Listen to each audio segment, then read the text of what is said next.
What's up, you guys? Sean Ross Sapp, Fightful.com, here with the one, the only, Mikey Whipwreck. Mikey, how you doing? Fat. Doing fat. Well, I mean, I saw you flying around the ring not too long ago. I believe it was at a GCW show, maybe WrestleMania weekend. One of the clusterfuck battle royal. Clusterfuck. That was in New Orleans. Yeah, that was fun. I pulled the Frankensteiner out. Yeah. Just as a surprise. Yeah. So who gets in contact with you to do a spot like that? I think Joey reached out, or Danny DeMonto. They said, "You want to do the clusterfuck?" And I go, "What's that?" I had no idea what it was, and they said, "Well, it's a Royal Rumble, basically." I said, "Okay, sure." And then he's talking about it with MJF. You know, he was trained by Kurt Hawkins, who I trained. So I said, "Well, let's throw the Frankensteiner in there. If I call it, can you take it?" He's like, "Yeah." I said, "All right." So I did it for him. So I mean, that was one of the highlight spots of that show. I'm sure your social media blew up after that, and you had a lot of people saying, like, "Hot damn, Mikey Whipwreck back doing the Frankensteiner." In Tim's and jeans. Yeah. And fat. So how does that change for you, doing that in Tim's and jeans compared to what you? Well, I mean, you always wrestled in unique stuff anyway, but I mean. Yeah, I figured if this the first thing I do, we'll be all right. 10 minutes in, maybe not so much, but it was all right. It was fun. Did you have a lot of people hitting you up for bookings after that, saying like, "Hey, are you back, or?" Yeah, and I'd say no. So, I mean, you felt good enough physically to do that, and you showed you could still do that. Is that something that you're open to every so often, like maybe taking a booking? And how often, when that happens, are they like, "Hey, can you do the Frankensteiner for us?" Every now and then. Like I took a booking up in Toronto for Greektown Wrestling. Yeah. They brought Tajiri in, so we did a tag team with Tajiri. But, you know, it's one of those things where a team with Tajiri, which is always fun. You know, but every now and then, if they hit me at the right time and I'm feeling froggy, I'll go for it. But usually I say no. You all had some special kind of chemistry, like that group of people, like the FBI, Super Crazy, Tajiri. Was it one of those things that you all picked up immediately and it's just one of those things that worked, or was it something that you all developed over time? No, I mean, Tajiri, Guido, and Crazy kind of had that already. And they had Jerry Lynn in there a little bit. And then I came in a little bit later with the tag team with the FBI. And it just, every now and then you have those opponents you just click with. Yeah. Like I click with Just Incredible.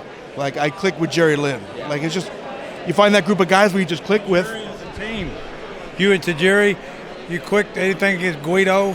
You know, God. Speaking of the most Italian guy in the FBI, Tracey Smothers.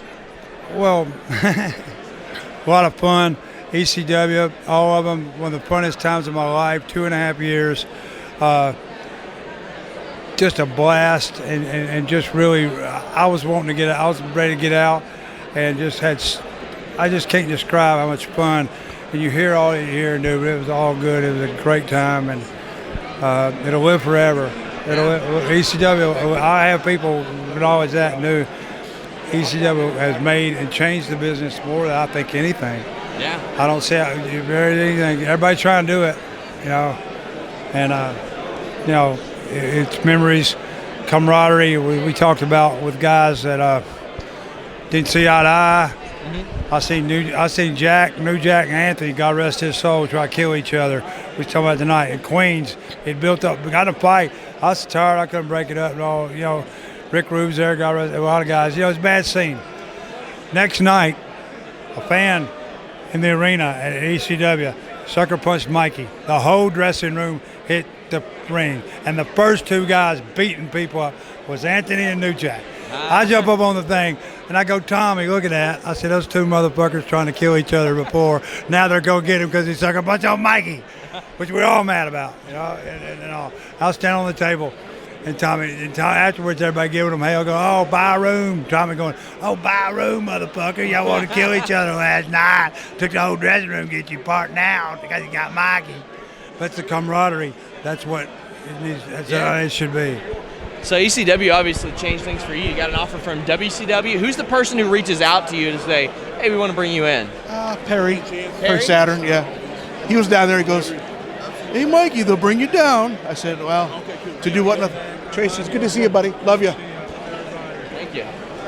But, yeah, Perry reached out, and ECW's having bounce check issues at the time, and my body's feeling pretty beat up. So I said, well, I get on there for a little while, make a little money.